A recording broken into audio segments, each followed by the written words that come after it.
drives inside, loses the ball. From Vince, I don't know how he does it. Everything that he's doing with so many different schools, all the equipment that he has, just everything that he's put together really all by himself. I have so much respect for everything that he's set up, and giving us the opportunity to do this has been great. And because if I didn't do this, not sure how I would really get into this field.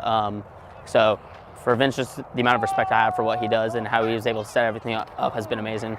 Going the extra mile like he does, I mean, sometimes, I think that's important to do, going the extra mile with stuff, and try, even though this is, not ESPN or one of these bigger companies, kind of to have that mindset when it comes to a broadcast. We're trying to, just knowing on this level that the expectation is being a professional and acting like it. And, there's obviously, it's not going to be perfect, but, just the importance of, doing your best work, and that, you could always be better. We started with, here in Arizona at least, we started with probably testing out a live stream with 5 football games in 2019. 2020, which was ultimately was the start of the pandemic, we grew and we added probably close to 30 games that year. 2021, we doubled to 60. 2022, we did 100. This year, we're on track to do 130. It means everything to me. It's not just about me. It's about the students that we showcase, both in front of and behind the microphone. It's not about just broadcasting games, but it's about providing a platform to our student interns to give them an opportunity to grow, to practice their trade, to move on once they've mastered these skills here in broadcast journalism as well as production.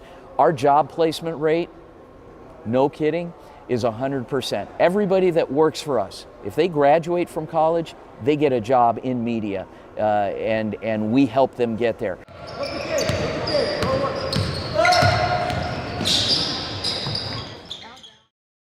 This is Kristen House from Arizona State University reporting for Varsity Sports Show. I'm here with Coach Miglio, head coach of baseball Tonopah's Valley.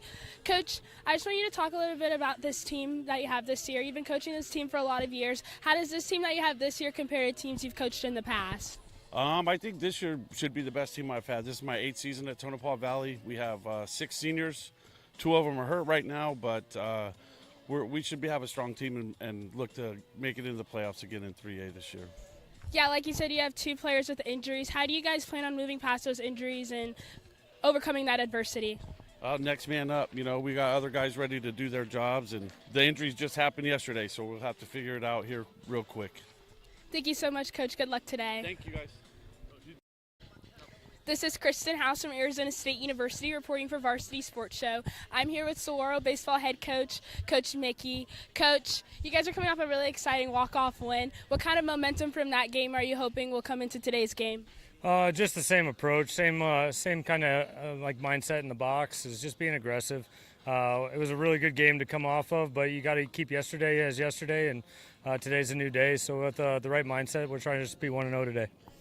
One thing about your opponent, they're doing really well this season with stealing bases. How do you guys plan on overcoming that and stopping it? Well, we have a really good catcher behind the plate, Aline Gomez, and he does a really good job controlling the run game. And our pitchers work hard on the mound. And so, honestly, just try to keep it clean on defense. If we can just make the routine plays, that's usually a good remedy for keeping guys off the base paths and giving us a chance to win. Yeah, like you said, Gomez is y'all's catcher this season. He's having a really good season as well, being your catcher. What's it like getting to watch him be successful? It's special. We had a treat to watch him last year with the staff that we had, who are all doing really great things at the next level, respectfully, and he did a really good job with that staff. And it's a privilege to be able to coach individuals like that who are so good at their craft and who love playing the game. And he's a great teammate, which speaks volumes about when they're good teammates and good talent. It's a fun combination. Thank you so much, Coach. Good luck in today's game. All right, thank you. Thank you. Good afternoon and welcome to Saguaro High School here in Scottsdale, Arizona. My name is Will Case along Jorge Montiel.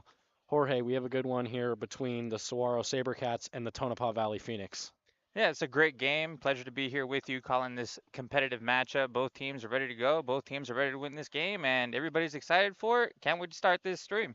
Yeah, beautiful day out here in Scottsdale. Probably I would say about 70 degrees or so.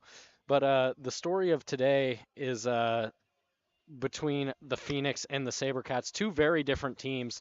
The Phoenix hitting 317 early on in this year. Both teams only played a handful of games, while the SaberCats are only hitting 219 as a team. Not really what you want to see from the SaberCats there, Jorge. On base, pretty much the same story. The Phoenix getting on a lot more than the SaberCats. Fielding percentage pretty similar there with 952 for the Phoenix and 940 for the SaberCats. And a big thing that the Phoenix do well, which Gomez, the catcher for the SaberCats, will try to limit today, is that the Phoenix have a almost 900 percent steal percentage, and for the SaberCats, the key for them is they almost score 4 runs a game. What do you think about all that, Jorge? Yeah, I mean, as you mentioned, the Phoenix, they soar high with a good batting average. They're going to get on base. They're going to swing the bats. They're going to put the bat to the ball, and that's what they do. Yeah, SaberCats do well of scoring runs, so it should be a good offensive matchup here. yeah, low scoring one for the SaberCats yesterday. Only won 1-0 and a walk-off in the eighth. Good pitching duel, but probably going to expect something different here. As like we said, the Phoenix they get on base a lot, they slug a lot, and then they steal a lot. But Gomez is a key player for the SaberCats to watch today. The stud catcher will try to limit the action on the base pass. Yeah, the catcher is the captain of the team on defense a lot of the time. He will be calling which pitches to throw and strategy there. So it all falls on the catcher to limit the offensive flurry of the opposing team. As Max Jelinek will toe the slab here for the SaberCats.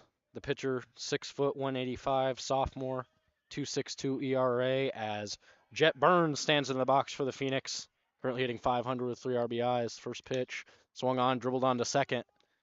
SaberCats, easy play. One pitch, one out. That's what you love to see for Jelinek.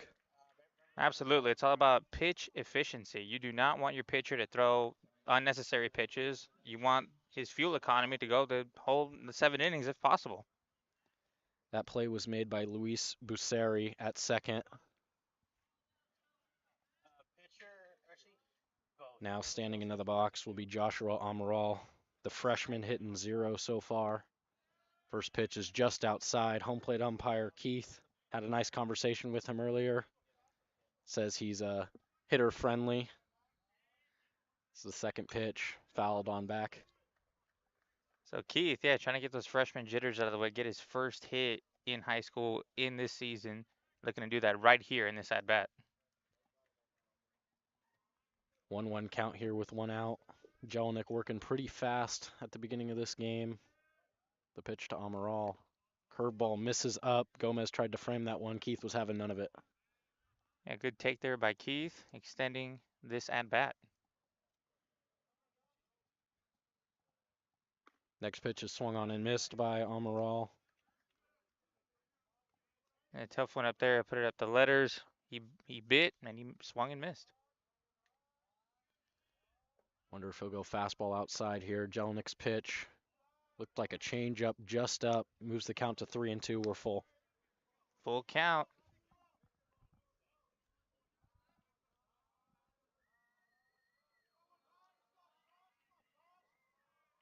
Next pitch, just outside. Beautiful at bat there from Joshua Amaral, the freshman. Amaral doing a heck of a job there, taking that one, not being overzealous at the plate, letting the pitcher come to him, picking his spot, and he gets a walk here, puts his team in a position to possibly score in this inning. Let's see if some of those keys to the game pop up here quick. Let's see if Amaral, the speedy freshman, tries to take second here. As Connor Hart digs into the box, hitting 625 this year with 3 RBIs as there's a pickoff attempt to first. Now you got a runner on first. Make sure to focus on that now. Connor Hart Jr. takes a strike for the first pitch. And Connor Hart is a very dangerous individual up at the plate. You mentioned earlier hitting 625. He will put the bat to the ball, and those outfielders are playing deep for a reason. Hart playing shortstop today. The 0-1 pitch looked like a curveball just outside. Home plate umpire, like I said, he said he was hitter friendly. He's living up to that name here early on in the first 3 batters. Another pickoff attempt. Nothing doing. Amaral doesn't look too eager to go over there. That's a good shot right there, Kristen. Yeah, keeping him honest though, regardless. You never know. Next pitch, they run. It looked like a hit and run. It'll bloop in there. Amaral will stay at second even though he was stealing. Outfield center fielder played it nicely. That was Chasen Neiman out there in center who made that play. See, then I call it, Will. I told you, keep an eye on him. He's doing something. He's doing something. That's how they fool you, and that's a good omen of base running right there. Yeah, beautiful display of hit and run. That's what makes coaches happy. Executing as Jack Rascone, the senior, digs in. He also is the starting pitcher, hitting .333 so far this year. Jelinik's pitch, fastball just out, moves the count to 1-0. Yeah, good take there. Jelinek, when he misses, he's barely missing, so that's a good sign there that he has control. Jelinik's kicks, fires, ball's fouled away. Runners thought it was a swing and miss, but umpire tells him to go back. Count is now 1-1 on Rascone. And to be fair, this is Jack Rascone. His brother Alex Rascone is hitting 7th for this Phoenix team. Next pitch is way upstairs. Not even close. That pitch wasn't even competitive. No, and I just mentioned about his control. Now he's proving me wrong. Now it's back to me. Jelinek, just a sophomore. Behind in the count here, 2-1. The next pitch fouled away, straight back again. And Jelinek is a good pitcher, has a decent ERA, and he looks to continue that in this game. Yeah, like you said, 2.62 ERA, only one start here on this young season. Sabercats off to a bit of a slow start, only 2-2-1. Phoenix, much of the same, they're 1-2-1. You know, I'm not used to ties. You know, I'm from Vegas. We don't really tie in high school baseball. I know in Arizona, a lot of places don't have lights, and that could factor in, but not really used to these ties, so it's a bit weird seeing that on the records. Yeah, because I mean, it throws me off when I'm looking at the scoreboard. I'm like, is that a loss or a tie? Right. Did the ties go at the end, losses go second, wins go first? So it's very interesting to see that. But yeah, I'm from LA, and I share the same sentiment where we got the lights and everything, and you win or lose in the 7 innings, you go to extras. We're already here after got some new balls in play. Jelinek comes set. He'll kick and fire. It's a curveball blooped into center field. Does Neiman have a play? He does. Holds the runners there as well. That's a nice job there from Neiman and Jelinek. Yeah, good offensive prowess there, because a lot of times in the outfield you'll see these mistakes because nobody called the ball. They're all going at it, nobody's calling the ball. He did a good job calling the ball, calling his teammates off, taking that one in, and getting it back right into the infield. Jelinek looking to get out of trouble here, leave two guys stranded here in the first. Throwing a decent amount of pitches now. As Joey Lizarraga will step into the box. Joey's playing third base, rocking that number 7. First pitch is just outside. Looked like it almost caught the zone there. Now, you mentioned that Keith was hitter friendly, and he's showing that right now. The next pitch to Lizarraga is in the dirt. Beautiful block there from Gomez, keeping the runners at bay. Yeah, that's the mark of a good catcher, keeping that ball in front of him. Make sure the runners don't advance.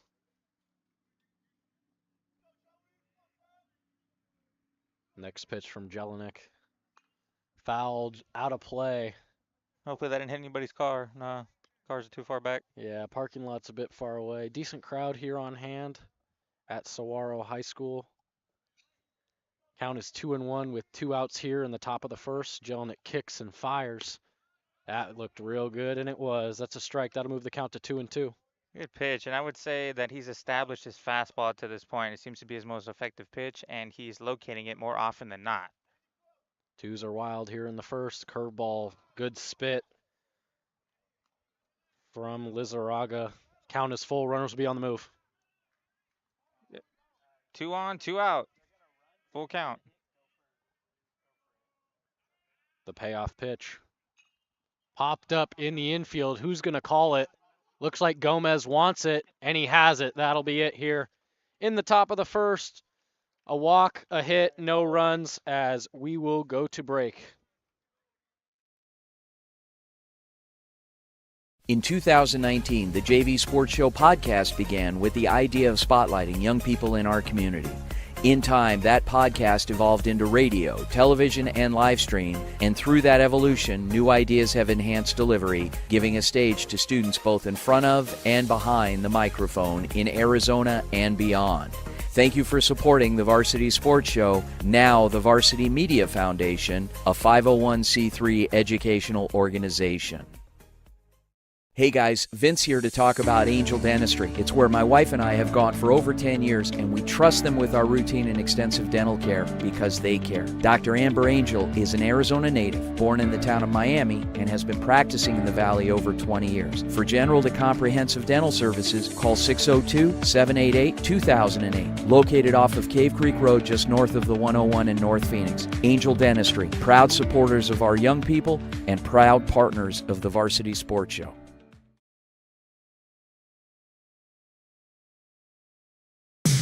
Make every day game day and never miss a moment from your favorite team with the AZ Preps 365 Live High School Sports app. The official app for all Arizona high school sports teams gives fans instant access to up-to-the-minute scores, news, highlights, and much more. Customize the app to fit your needs, whether you're a student, coach, parent, or player. Download it now for free. Available in both the Google Play Store and Apple App Store. And welcome back here to Saguaro High School as the SaberCats will get their first at-bats here in the bottom of the first inning. The pitcher for the Phoenix is, like we said, Jack Rascone, the four-hitter who just flew out to center field in this previous inning. The senior, he's a third baseman and a pitcher, rocking the number 18, 0-1 this year on the bump. We'll see how he fares against the SaberCats. Yeah, he's looking for some redemption after that last performance.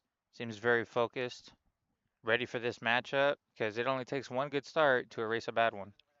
And like we said pregame, the SaberCats aren't hitting too well, and like we said yesterday, they only put up 1 run in 8 innings, so we'll have to see how the SaberCats bats feel today. They were taking BP earlier, looking pretty good.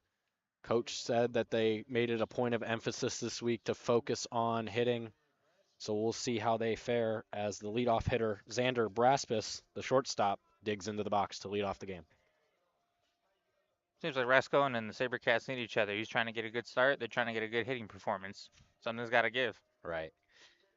Braspis currently slugging .231 on the year. 5 runs scored, though, so he gets on base a lot in that leadoff spot, which is what you want. Yeah, leadoff hitter setting the table. Rascone's first pitch is fouled down the right field line. It'll get out of play. Yeah, the Phoenix were happy that went foul because that was hit a country mile. Yeah, if it was fair, it was trouble, but nothing but a long strike, says Rascone, as his 0-1 pitch right down the middle gets called for a strike. It'll move to 0-2. Good pitch there, establishing his pitches early, hitting the zone, being aggressive. Looked like the changeup there from Rascone. Let's see what he goes with here. Keeping Braspis on his toes. The 0-2 curveball is slapped into right field. Does he have a play on it? And he does. Beautiful play there from the right fielder, Danny Weston. That'll be out number 1. Weston got a great job on that. Read it, moved to his left, caught that ball, took it in, and prevented a double. And not a bad piece there from Braspis. I mean, good approach going to that right center field. He was down the count 0-2, had to protect, got it what looked like a slider there. Shot it the other way, but nothing doing. As Luis Busseri digs into the box. First pitch is way outside. Busseri playing second base, listed at 6'2", 180. Currently hitting .308 on the year with 3 runs scored. So this top of the SaberCats lineup, even though they're not hitting it very well, they're still getting on base a lot. Yeah, they make you throw a lot of pitches. They take their walks and set the table however you can. Beautiful swing there from Busseri all the way into left field, but it's just a can of corn as left fielder Joshua Amaral makes the play. 2 quick outs for Rascone. Yeah, that's what you want. Rascone getting these outs early, not wasting any pitches, saving his arm. If he keeps doing that, he's going to go deep into this game. Now coming up to the plate is Alain Gomez, the junior, the catcher. Absolute stud in the 3-hole, hitting 462. First pitch is way up, not even close. And here's the thing I will say, even though Rascon is getting quick outs, they are hitting the ball pretty solid. They're hitting it deep to right field and left field, so he might want to get some more swings and misses. Yeah, Rascon using his fielders well as the 1-0 pitch is fouled off from Gomez. Rascon using his fielders well, really trusting his guys out there. That's always a good recipe. Think to yourself, let my fielders do the work and you'll be in the strike zone. Yeah, Just don't want to hurt yourself with those walks. Yeah, you don't want to issue any free passes. The 1-1 from Rascon is drilled into center field. Center fielder's under it, however, and that'll be it for the SaberCats. 3 good contacts, but nothing doing here in the bottom of the first. We'll head to the second.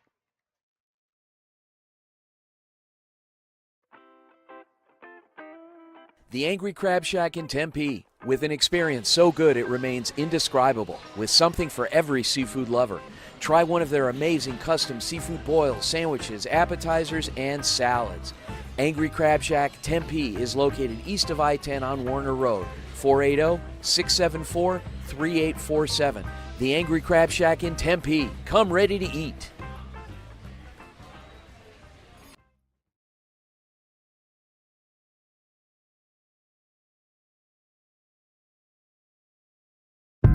It started in the city. It started on a sandlot. It started on a Sunday. The focus. The drive. The dream. You knew how it felt. You knew we needed the tools necessary. You knew we needed funds to travel to tournaments. You provided me with the best equipment. You gave me opportunity. Thanks, Coach. Thank you, Coach. Thanks, Coach.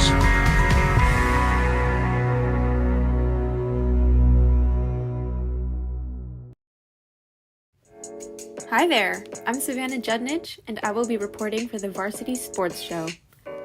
I was born and raised in Las Vegas, Nevada, and attend UNLV as a senior studying journalism and media studies. I have really gotten into sports. Some of my experience includes this article about the Vegas Thrill. I have furthered my knowledge with audio by co-hosting a podcast last semester all about marketing and public relations. I hope to continue my studies not just in writing but audio knowledge throughout the course of the semester. It's nice to meet you. And we're back here for the top of the second as we are in a 0-0 ball game. 1 hit for the Phoenix, no hits for the SaberCats, no errors either side. Yeah, pretty evenly matched so far, nothing doing. And the Phoenix are going to try to change that script right now. Leading off for the Phoenix is the 6-hole Matthew Hacker. Hacker rocking the number 11, playing second base today. He'll dig in against Jelinek, trying to get something started here. Still early in the game. The first pitch from Jelinek is in the dirt for a ball. Yeah, Hacker looking to get a good hack in this at-bat. I like that one. Hacker waits, another pitch in the dirt. Even when runners aren't on, Gomez, man, he just is a stud behind the dish. Yeah, putting good stops, saving his pitcher, and doing a good job of that because, I mean, you want to establish that early. Matthew Hacker, the junior, hitting 400. Next pitch from Jelinek is in there for a strike. Seemed like he was looking for something else there, 2-0. Did not like that one, but count will move to 2-1. Yeah, very patient up at the plate is Hacker. Jelinek's next pitch looked a bit up, but gets the call. That'll be 2-2 now. Maybe a little too patient. Too patient. Now you got to swing. Find yourself in a hole. The 2-2 from Jelinek is swung on and missed. Strike 3. Beautiful work there from Jelinek coming back from a down 2-0 in the count. Yeah, it's a heck of a job, and that's the good mark of a pitcher, battling from down 2-0, striking them out. Hacker goes down swinging as brother Alex Rascon, the senior, will step in. Currently hitting 0 on the year, but looking to change that here as first pitch is up for a ball. Yeah, some hitters, I mean, they start the season off really hot. Others take a while to warm up, and then they do great during the end of the season. Just depends on the player. Jelenick's next pitch is grounded on to third. Going to be a tough play. Beautiful play there from the third baseman. Thrown on to first, and he's gone. Rascone, not the fastest runner, but still a tough play there from the third baseman. Kason Williams. Yep, that's Kason Williams, number 5. 2 quick outs here for Jelinek. Williams, man, just a threat at both sides of the plate, on defense and with the bat. Very huge asset here for the SaberCats. Next is Caleb Procunior. First pitch is up for a ball.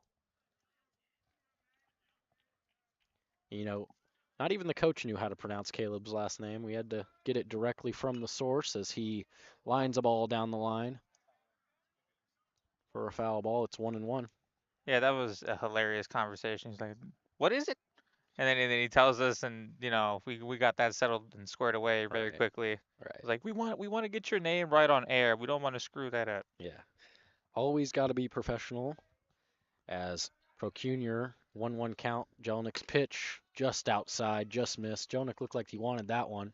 Count moves to 2-1. Yeah, 2-1, both batter and pitcher. Playing a game of chicken here. Procunior, the catcher, takes another ball. That one looked real close. Count moves to 3-1. Don't want to walk a guy here with 2 outs. No, you don't. It's bad karma happens to pitchers that do that. Oh! And the 3-1 pitch is called a strike. I wish the audience could have seen my face right now. Would you consider that what we like to call a makeup call there, Jorge? Yes, I would say. You can't describe it any better than that. 3-2 is swung on and missed. In the dirt, Gomez fires on to first. And that'll do it here in the second. Good work from Jelinek. We'll go to bottom 2.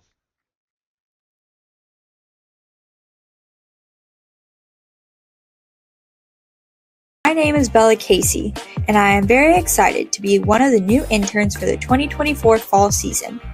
As a person who has grown up playing and watching sports, I know the hard work and determination it takes to be an athlete. So whether it's on the field, court, or track, I love competition, and I'm very thrilled to be able to give you an inside look during this season. Make sure to stay tuned and stay connected to the Varsity Sports Show for all the latest sports news. Hi, I'm James Copeland, and I am a junior at Arizona State University at Walter Cronkite School of Journalism and Mass Communications. I am a sports journalism and political science major, and I will be interning for the Varsity Sports Show this semester in the Phoenix metro area. I can't wait to cover all the spring sports and meet new athletes and coaches in the area to tell their stories and who they are. Let's get rolling.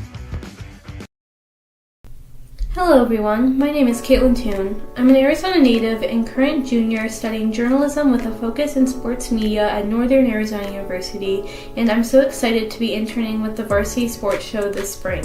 I can't wait to bring sports stories that matter to the local Arizona community. Welcome back here to Saguaro High School for the bottom of the second inning. Jack Rascone goes back to work after a clean first. He'll have a tough matchup, middle of the order, 4-5-6 here for the SaberCats. Starting off will be Kyle Miller, playing first base. Let's at 6'1", 180, hitting .417 this year, off to a hot start. Rascone's first pitch is fouled, way out of play. Man, this is the real test for a pitcher, first time out, through the middle of the order. 4, 5, and 6 generally are the power hitters in the lineup. Like I said, Miller hitting .417 here early on. The left-handed bat down in the count 0-1. The next pitch. Curveball smoked into center field, but center fielder has a play. And it's caught on there by Joshua Amaral for the first out. Or excuse me, that's Jet Burns, excuse me. You know, both teams have been whacking that ball, but that ball's been staying up and really giving the fielders a chance to settle under it and take it in. Yeah, a lot of contact here early off Rascone. A lot of hard contact as well. As digging in now is Kason Williams, the third baseman, made a nice play last inning. First pitch is a ball. Yeah, Kason Williams, a threat on both sides of the plate, plays a great defense, has 5 RBIs on the season already, looking to add to that total tonight. 5 RBIs in the middle of that lineup. That's what you love to see. Next pitch is in there for a strike. Got the call. Even count early on in this at bat. Hasten, a senior. The 1-1 pitch from Rascone. Curveball in the dirt. Moves the count to 2-1. Yeah, and it's concerning right here for Escalon because he threw that curve and Williams wasn't even biting. He didn't care. He's so confident up at that plate. He knows what he likes, knows what he wants, knows where the zone is, and he's making Rascone come to him. Hitters count for Williams. Ball is smoked down the third base line. It's a fair ball. Williams will try to get 2. And that'll be a he will slide, but could have been a stand-up double for Williams. Beautiful piece of hitting, turning on that ball down the line, as Rascone will have to work with a guy on second and only 1 out here in the second. Yeah, beautiful swing there. Good hack, getting it down that third base line, getting a double out of it. Good hustle there by Williams. Yeah, not much third baseman Joey Lizarraga could have done on that. That was smoked right down the line, almost hit the bag. As digging in now will be Chasen Neiman, junior, hitting 100. First pitch is up for a ball. Yeah, looking to improve his batting average tonight. And considering how pitching is going tonight, it's a great opportunity. Only 1 RBI for Neiman, trying to double that here with this at-bat. Rascone kicks and fires, grounded on over to second. Easy play for Hacker. That'll be 2 down. Guy moves over to third, however. I was about to say, it was a productive out. Get your team a chance to get a single, and you get a run in. Yeah, productive out from Neiman, but now there's 2 down. Gonna take a base knock from Anthony Gilligan, the DH. Sophomore hitting 0 so far this season. Not many at-bats, but we'll try to change that here. First pitch from Rascone is check swing, but it is a foul ball. Yeah, he couldn't make up his mind on that one. He saw it last second, took a half-assed swing at it, and that's what it was. Gilligan, the DH. Sophomore, curveball's in there for a strike. Gilligan's in a hole. Rascone up 0-2.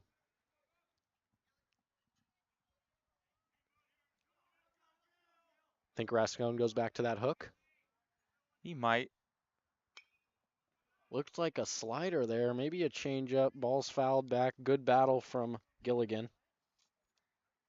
Gilligan, big guy, listed at 6'2", 205. Looking to do damage, looking to score first.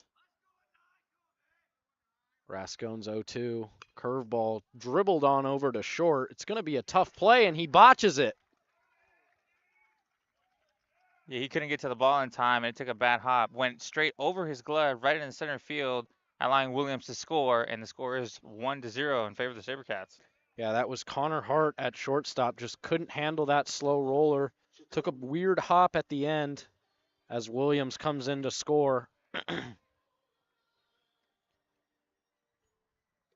And Gilligan reaches on an error with 2 gone here in the second.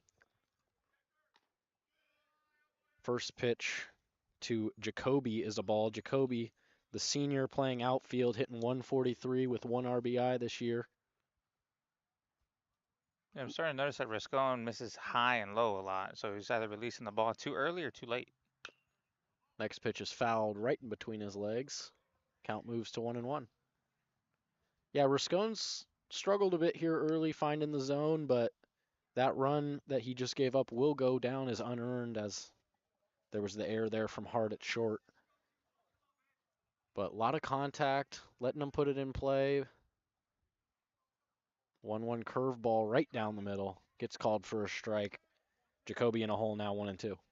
And Rascone needed that pitch, found his curveball, found the bottom of the zone in a 1-2 count here, trying to put him away. Jacoby will try to battle here. Try to get more out of that error by Hart. The next pitch, there goes the runner. Throw down in time, and he's got him, holds on. So he throws him out as the SaberCats do put up 1 here in the bottom of the second. We'll go to the third. SaberCats lead 1-0. Hello, everyone. I'm Duran Noor Jr. I'm originally from Milwaukee, Wisconsin, and I will be an intern at the Varsity Sports Show this spring. I will be covering all of the local sports news coming out of Phoenix, Arizona. I'm a senior at Arizona State University, studying to become a sports broadcaster. I can't wait to achieve that dream. I will be giving my best sports stories throughout this semester. Bruno! Bruno! Pup on the run? No problem.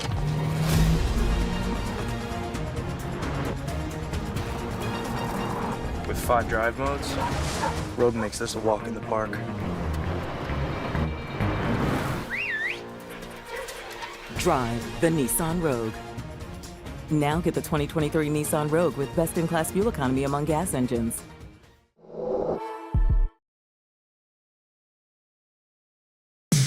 Make every day game day and never miss a moment from your favorite team with the AZ Preps 365 Live High School Sports app. The official app for all Arizona high school sports teams gives fans instant access to up-to-the-minute scores, news, highlights, and much more.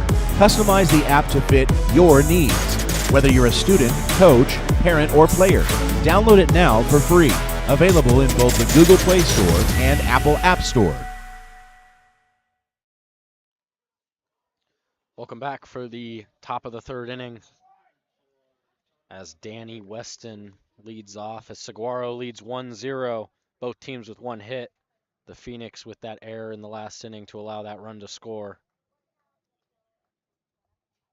Yeah, you know they'd love to have that play back. They find themselves down 1 and nothing had to climb back into it. Tied up. Danny Weston, the senior, hitting 0 early on. First pitch is in there for a strike from Jelinek. Jelinek really found a groove last inning. Couple of Ks. Will look to really settle into this game here in the third. Next pitch just fouled. Way out of play. Count moves to 0-2. Yeah, the key to Jelinek's success has been his fastball. He's really established it, as we saw there. Weston was late on that one. There's been a lot of swings and misses and late contact, so he's working that fastball well. Next pitch from Jelinek is way low, but gets called for strike 3 on Weston. That'll be another K for Jelinek. Yeah, that was about 2 inches off the ground, but I mean, it is what it is on that call. A lot of times when you go down 2 strikes, you have to protect the plate. Yeah, Weston found himself in a hole there. Didn't battle, as we'll return back to the top of the order in Jet Burns. First pitch is in there for a ball. Yeah, Burns is looking to get on base as he is fast as a jet on him. Next pitch is grounded up the middle, and it will get through for a single. Burns singles here with only 1 out in the third, trying to get something started for the Phoenix. Yeah, Phoenix having a good early response back, telling the SaberCats, hey, yeah, you might as well just score on us, but we're going to get you right back on this one. And that call looking bigger than ever now for Jelinek on that strike 3 to Weston. Pickoff attempt to first, almost gets thrown away. Good save there from Miller. Yeah, and you're absolutely right. That's a big difference between having 2 men on base and just a single person on base. Pitch from Jelinek is in there for a strike. Back pick, not in time. Good work there from Gomez, keeping the runner honest. Keeping the runner honest, excuse me. Yeah, they know that Jet Burns is really a threat on first base, stealing bags and keeping a close eye on him. Is Gomez. Next pitch from Jelinek is in there for a strike. That's a beautiful pitch. Yeah, he keeps pitching like this. He's gonna cruise through the middle of the innings, and next thing you know, we'll be in the 7th. But let's see if we can keep it up. Pickoff attempt unsuccessful. Keeping the runners honest there, like we said. Coach Mickey knew about the run game. Him and Gomez have been working all week to keep them honest. Next pitch from Jelinek is a curveball way outside. Good 0-2 pitch there to try to get Amaral to bite, but he does not. Yeah, giving him a different look. Never want to throw the same pitch 3 times in a row. Next pitch, Amaral is swung on and missed. Another strikeout for Jelinek. He's really settling in here. Yeah, and some of these swings are just questionable. They're swinging at bad pitches, really low, almost hitting the ground, or pitches that are way up. You can't do that against a pitcher like Jelinek. You're giving him free strikes, he's going to take advantage of them. Now steps in Connor Hart. Singled his last at-bat on a little bloop into center field. Looking to do more of the same. Here with 2 outs. First pitch, curveball just off the plate. Good take there from Hart. Yeah, Hart would love a deep double to either left center field or right center field. Find a gap, get that runner possibly over to home because how fast Jet is. And we could even see another hit and run, which we saw in Hart's last at-bat, which we do. But the pitch is swung on and missed, but Jet is in there, standing up. He's got some jets, like you said. That was not even close. He didn't even slide either. He's like, you know what, I'm just going to walk into second base. Right. No problem. Right. But yeah, Hart would love to give the SaberCats a heart attack as he looks to get an RBI double, presumably. Yep, any hit from Hart here should do with the speedy Burns on second base here with 2 outs. Jelinek comes set for the 1-1. Kicks and fires. Just missed low. Good pitcher's pitch, though. Could not get it from the umpire, Keith. I was half expecting him to call that a strike late. 2-1 from Jelinek. Swung on and missed by Hart. Count moves to 2-2. Twos are wild here. Yeah, Deuce is wild here in this inning. He helped him out with that swing. Let's see if Burns tries to cause some commotion on the base pass. Keeping him honest there. The next pitch, way outside. Counts full. Yeah, both players really giving it all they've got here. The sophomore Jelinek looking to get through 3 unscathed. Looking for his 5th strikeout. Can he get it? Not quite yet. Ball's fouled over to the third base dugout. Good play by somebody on the bench over there. Yeah, quick hands. Hart was wise to protect the plate there. Never want to leave it up to the ump for a strike call in a 3-2 count. Been a bit all over the place here early. Let's see if we can find a groove. Jelinek's next pitch, way outside. Hart will take his walk. Good patience there. Excellent at-bat by Hart, making Jelinek throw a lot of pitches, and that's going to put some wear and tear on his arm in this game. And might even knock him out earlier than he would like to have been knocked out of the game. Yep, unnecessary pitches here after that 2-out walk as the Phoenix pitcher, Jack Rascone, flew out to center field last at-bat, digs in. First pitch, way low. Ball gets away. Nothing going. Quick play there from Gomez. Yeah, Rascone wanted Jet to steal third there, but Jet didn't like the opportunity. Didn't like the look, because Gomez is capable of throwing somebody out. Yeah, Gomez, real stud behind the dish. Always nice to have one of your best players be your catcher, your captain, guy who calls the game. Next pitch from Jelinek. Gets the call. Count moves to 1-1. And you know Rascone would love to pay Jelinek with an RBI single here, at least keep this inning moving and put his opposing pitcher in a tough situation. Rascone will try to help himself out. Pitch is way outside. Count moves to 2-1. Jelinek seemed to have lost the zone here a bit in the third. Yeah, this is the hardest test he's had to deal with this game. 2 on. Next pitch is fouled on back. Count moves to 2-2. But I give Rascone a lot of credit. He's fighting for himself here. Don't expect the runners to move here as Gomez had a couple pickoffs in yesterday's game. Next pitch from Jelinek is up. That'll release the runners from first and second here with a full count and 2 outs.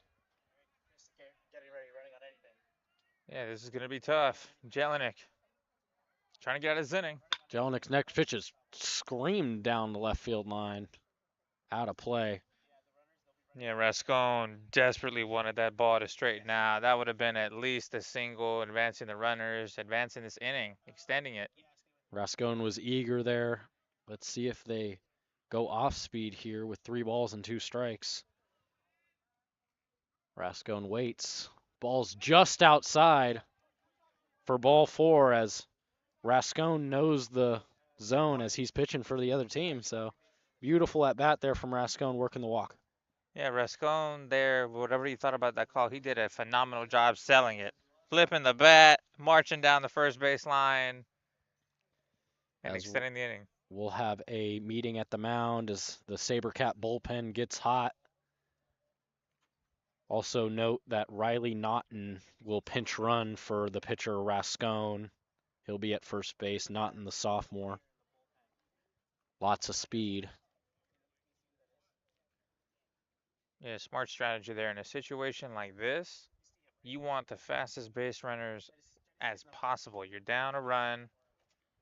You know, you need to get at least one back, if not more, and try to flip the script on this. Yeah, Jelinek not helping himself out, walking a few in this inning. Seems like they're stalling a bit as Keith will go out to the mound and break it up. Stalling to try to get that guy in the bullpen a little bit more time. Yeah, Jelinek felt a lot of pressure this inning, and he might have caved just a little bit, but he has an opportunity to wipe the slate clean if he can get this next out.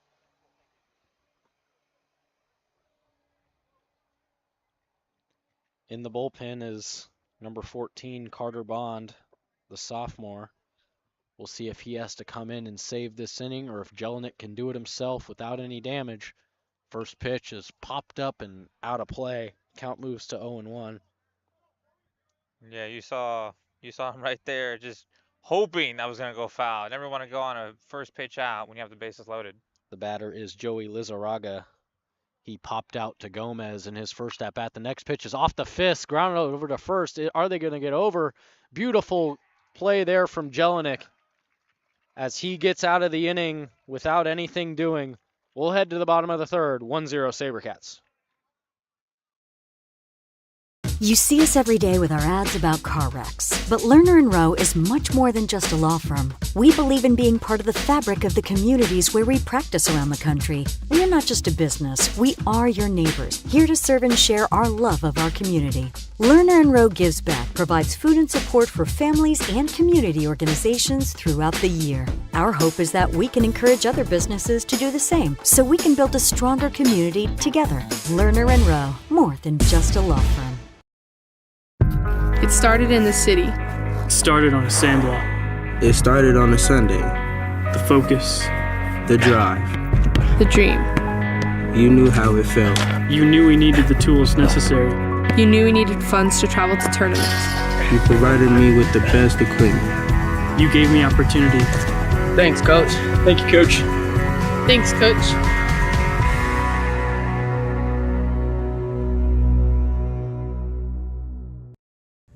Hey everyone, my name is Evan Rodriguez from Arizona State University, and I am interning for the Varsity Sports Show this semester.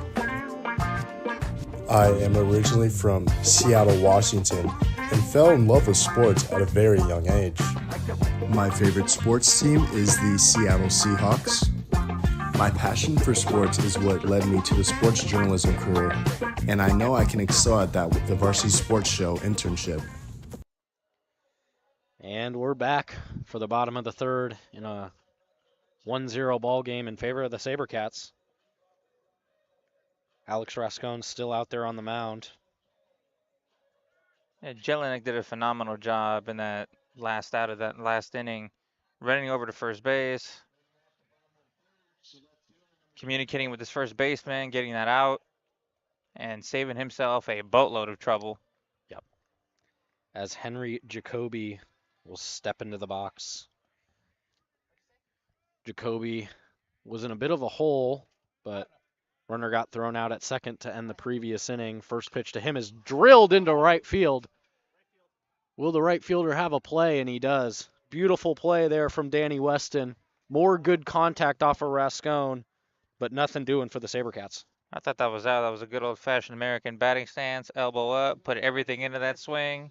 Just not enough to clear the wall. Goes down as an F9. As the 9-hole will stride in, that is Kingston Center, the freshman hitting 111 in his first high school season for the SaberCats. The pitch from Rascone is a curveball in the dirt for a ball. I think what we've learned about this ballpark is that it's very pitcher friendly. I mean, you've heard swings that you can hear from across the school, and yet nothing comes of it. Yeah, Rascone, lucky to only have given up one run. A lot of contact here. Next pitch, fastball right down the middle, taken for a strike. I mean, this sounds like shotguns going off here, and yet F9, F8, F7. Not the biggest ballpark, only 322 to left, 324 to right, but plays really big as the 1-1 pitch from Rascone is too high for a ball. It's the center field, though, 384, probably the deepest part of the ballpark. 2-1 pitch here with one out in the bottom of the third as a curveball, not even close. That thing bounced more than when a basketball player dribbles a basketball. Yeah. Count moves to 3-1. Never want to walk. The 9-hole leaves you in a whole lot of trouble when the lineup flips. Rascone will try to prevent it. Here's his attempt. Almost hits him, but it will be ball 4 as Kingston Center takes his walk. Yeah, there is just something about this game where you issue free passes, especially like a team like Saguaro that is looking to have a good offensive outing. They make you pay for that. It's a pitcher's biggest sin to keep walking people. Brad Spiss will dig in for his second time. Flew out to right field on some nice contact, like we've been saying. We'll try to make Rascone pay for that one-out walk. Keeping him honest there. Big lead from Sinner, but gets back in time. You know, sometimes as the pitcher, when the home team's wearing white, you just want them to make them do laundry the next day. So first pitch is too high for a ball. You know, sometimes you see him wear those nice pinstripes, the nice whites, cats across the front for the SaberCats, and you just think to yourself, you know what, I'm going to make this guy dive and make his mom do some laundry this next week. Next pitch, runner takes off. Here's the throw. Not in time. That'll be a stolen base for Sinner. I will say Sinner's almost been caught twice. He's been in there by a hair. First one, the pickoff attempt at first, and now the second base steal attempt. He got in, but by a hair. Yeah, SaberCats seem to be having Rascone's timing a bit as he falls behind 2-0. The next pitch is a curveball in there for a strike. Good pitch, good look. I mean, he knew that it was a hitter's count. He gave him something that he didn't expect, and he moves the count to 2-1. Yeah, good take from Bratspis. Never want to swing at a 2-0 curveball, no matter how good it is. The next pitch, another curveball, almost hits him, but it's in there for a ball. Yeah, Rascone is going up, down, and sideways on this. Rascone doesn't want to lose another one. No view of the bullpen, but would assume they're stirring for the Phoenix. Next pitch is a fastball. Umpire doesn't like it. It will be ball 4 as Bratspis takes a walk. Yeah, Rascone was all over the place in that at-bat. High pitches, low pitches, pitches to the outside or inside, and it's not working for him right now. He needs to figure out something quick. Otherwise, they're going to keep knocking him around and have his team be further down in this ballgame. Busseri digs in. He flew out to left his last at-bat as they try to keep the runner honest at second. First pitch, fastball. No good for move the count to 1-0. Rascone's really lost his feel of that fastball. Yeah, because quite frankly, the SaberCats aren't really doing much. They're just standing up there with a bat and letting these pitches go where they go, and they're taking their walks. Busseri takes another ball. Count moves to 2-0. Rascone's really got to find it here with only one out in the third.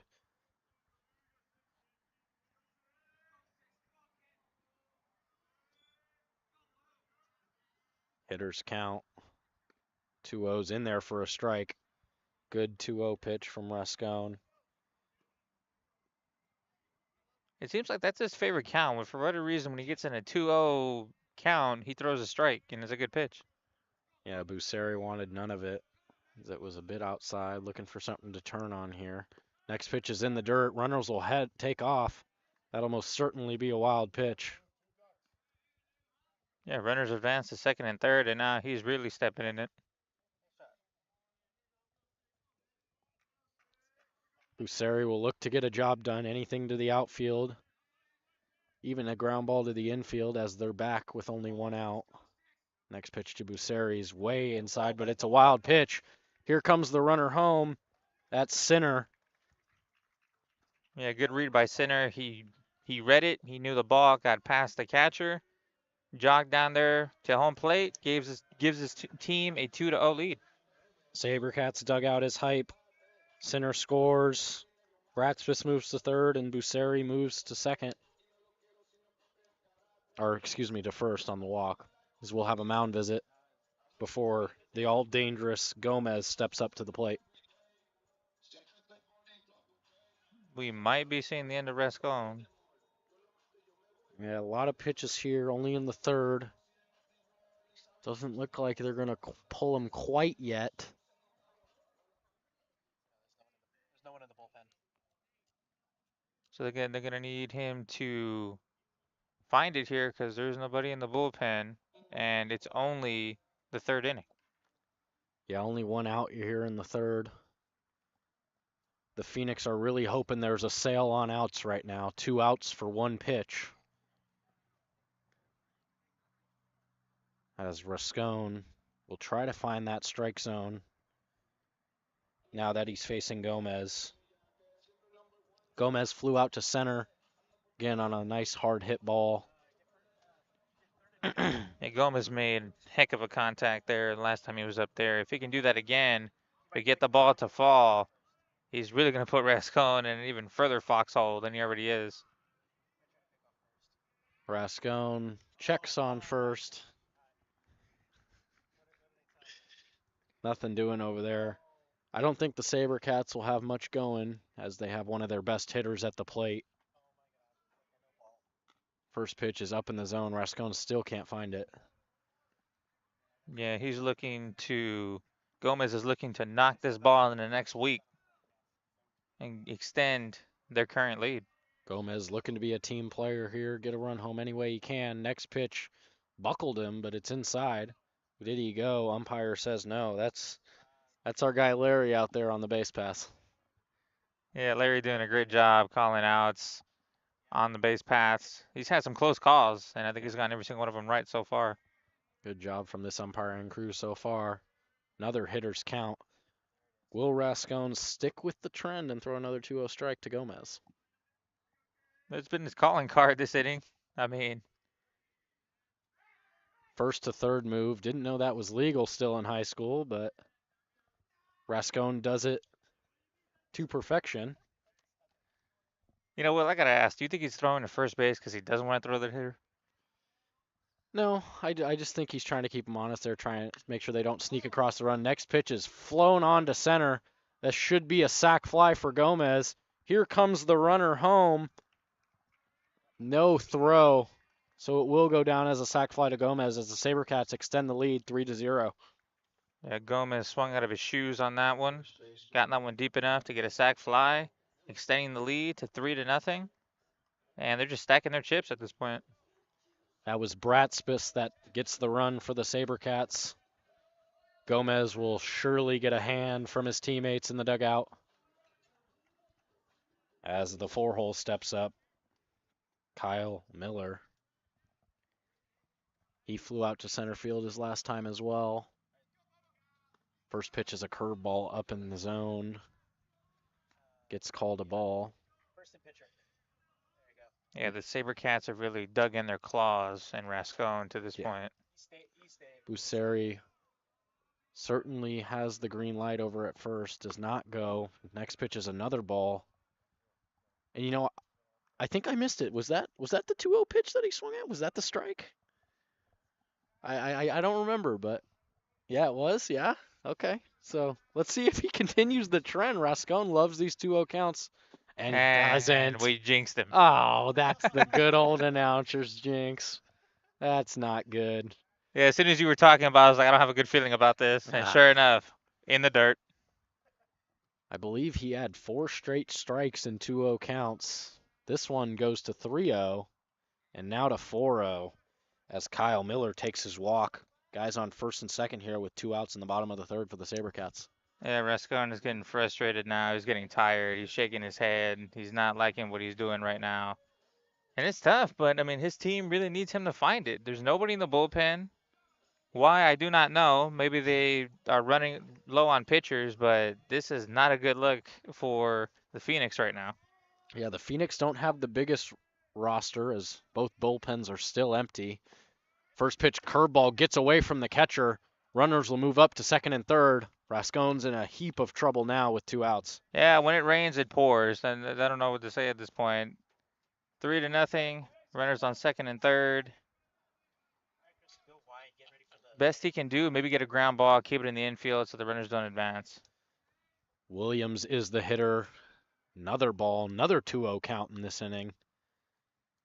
Let's see if Rascone's got me this time. Williams was the man who doubled down the third base line in the second inning. Next pitch is swung on, and it's end of the bat. They pick it up foul. Count moves to 2-1. Yeah, smart play there. Because last thing you want to do is make the situation worse. Alex Rascone helping out his brother there. Williams certainly looking to extend this lead, hoping for another double to drive these 2 runs in. Hitters count 2-1. Awkward catch there from the catcher. It looked like they got crossed up as Rascone threw a fastball, but Caleb Procunior might have thought something else was coming. Count moves to 3-1. Yeah, the Phoenix has got to show a little bit more fight here. Oh, pitch drills Williams. Last thing you want to do. Right in the leg. He'll try to walk that one off. Certainly no bad intentions there, but Rascone's really lost the feel of the strike zone here in the third. Yeah, last thing you want to do is load up the bases, already down 3 runs. This is not good. You know, and I'm saying, you just mentioned it was a weird catch by the catcher, so now they're letting the fundamentals slip because they're down 3-0. I mean, they are falling apart like cotton candy right now. Yeah, it's the snowball effect. I mean, when things aren't going well, things aren't going well as the Phoenix bullpen starts to stir as Rascone has really lost it here in the third. We'll look to try to limit here as Chasen Neiman digs in, grounded out to second his last at-bat.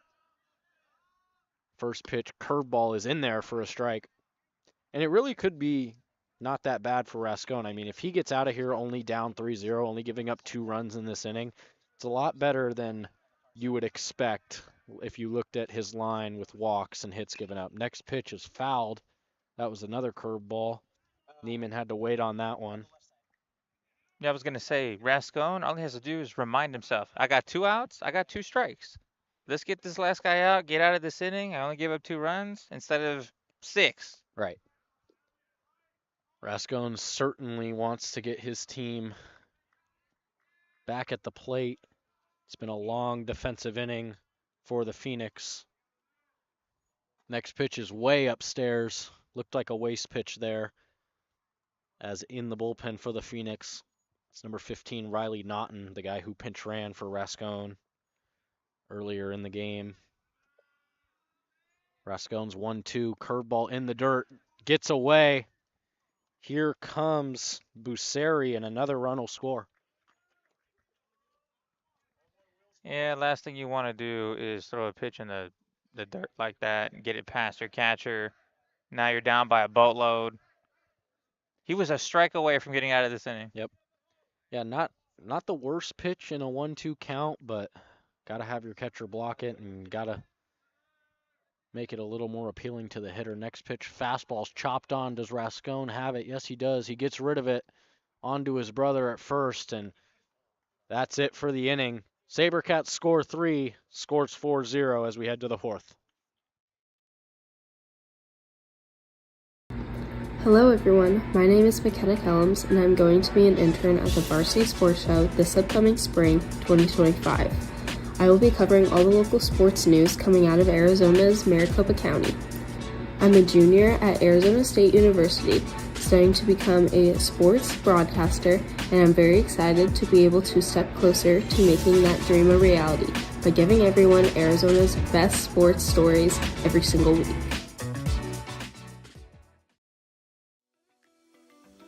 Hi, my name is Will Case. Born and raised in Las Vegas, Nevada, I am now a junior majoring in sports journalism at the Walter Cronkite School of Journalism and Mass Communication at Arizona State University. I'll be working with Varsity Sports this semester, creating all types of content and broadcasting high school games across the valley.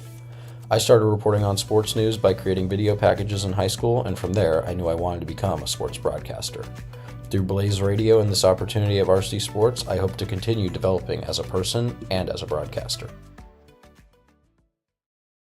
Hello, my name is Jordan Rivera, a senior at the University of Las Vegas, Nevada, and this semester I get the honor of interning with the Varsity Sports Show.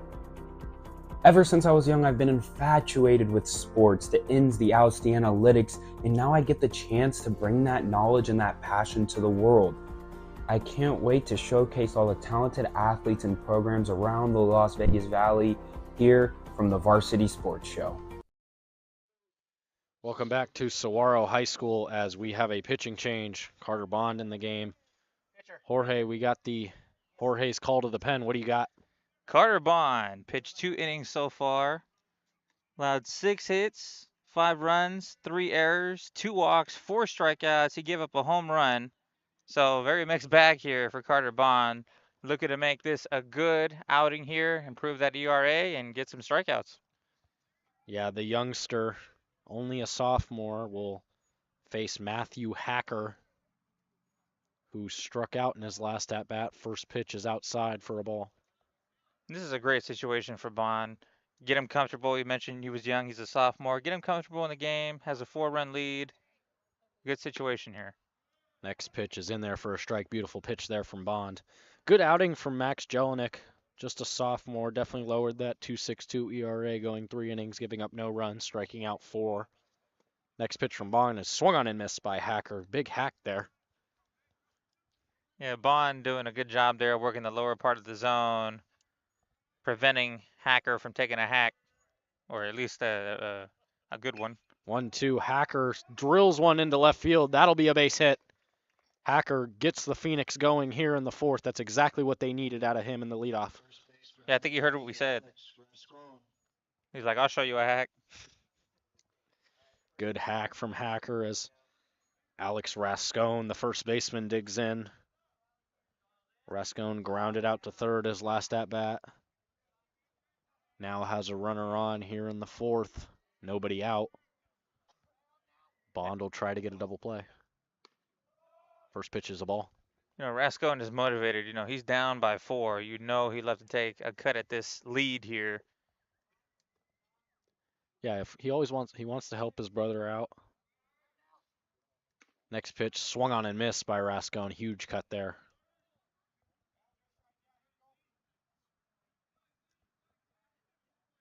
Even count here. The 1-1 from Bond. He kicks and fires in the dirt. Good catch there from Gomez. Runner at first, not really going anywhere. His run doesn't mean too much. Down 4 here in the 4th.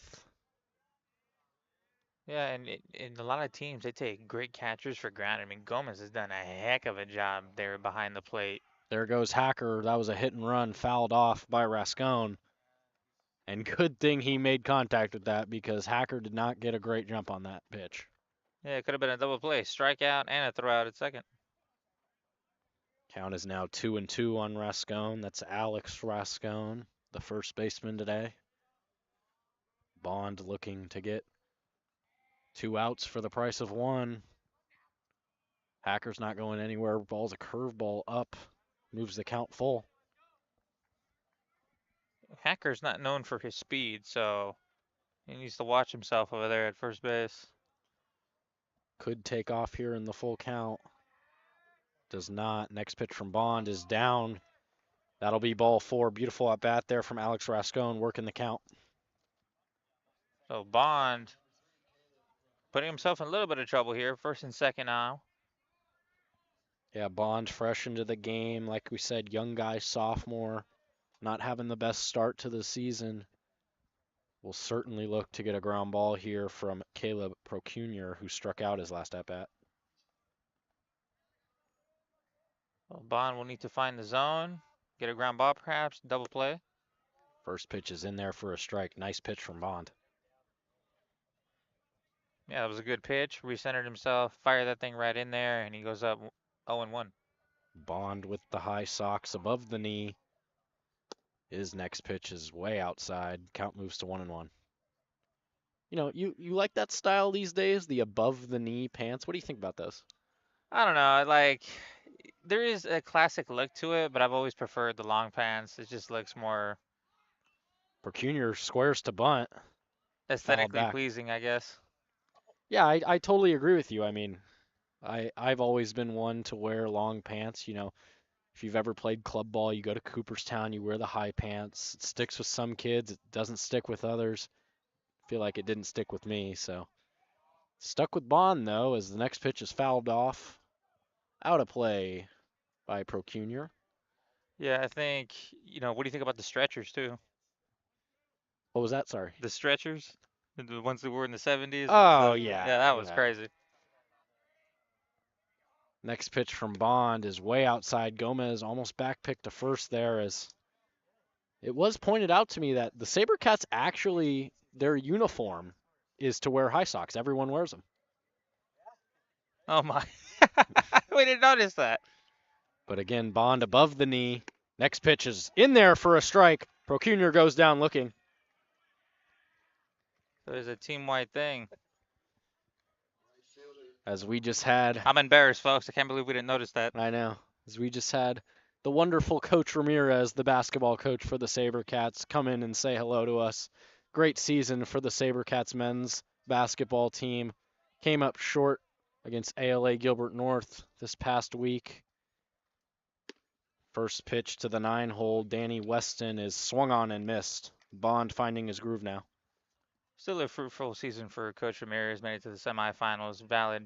Valiant effort there. Great season from the SaberCats. Back pick to second. Nothing doing. Good job there from Hacker, staying close.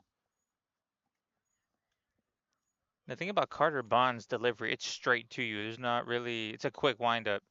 Gets up, gets his knee up, fires that thing in there, doesn't waste any time. Weston struck out his last at-bat. This pitch is a ball. Moves the count to 1-1. And because Bond pitches that way, it forces the batters to anticipate the pitch faster, quicker, which could set up good breaking ball sequences. Pitch is swung on and missed. Back pick to second. Looks like he has him, and he does. Beautiful throw down there from Gomez. Great job there by Gomez. Received the ball, quick to jump, fired that thing down to second base, caught him sleeping, and that's a double play. Like we've been saying all broadcast, Gomez an absolute stud behind the plate, and that's got to feel real good for Carter Bond, the youngster. Got himself in a bit of a jam. It's always nice to get a free out, especially on the base pass, as there's now 2 down here in the top of the 4th. 4-0 in favor of the SaberCats. The pitch to the 9-hole Weston is up in the zone. Count moves to 2-2. Deuce is wild again. Yeah, and that's big for Bond. It'll build his confidence. All he has to focus now on is getting the hitter at the plate. That's all he's got to do. That runner at first does not really matter. Not great speed at first. Next pitch is drilled down the line for a double. Excuse me, it won't be a double. Like I said, not great speed there from Alex Rascone. Only held to a single is Weston, but that's some great contact there. Ripping the ball down the line. Yeah, Weston advancing the runner, keeping this inning alive, giving his team a chance to score. Yeah, I said he ripped it for a double. I most certainly thought it was going to be a double. It certainly would have been if Weston was the only guy on base. Got held up there from Rascone, but it will be first and second here with 2 outs, and that really shows how big that back pick was now from Gomez. Yeah, and I bet Weston is saying, why couldn't Jet run in front of me? Yeah. First pitch was a ball. Now 2 outs. That most certainly would have been a run if Gomez didn't backpick that runner from second. As Weston drilled that ball down the line. Next pitch is in there for a strike to the leadoff guy. And like you said, this is Jet Burns. He's 1 for 2 today with a single and a ground ball to second base. The 1-1 looked good, but just missed, says home plate umpire Keith.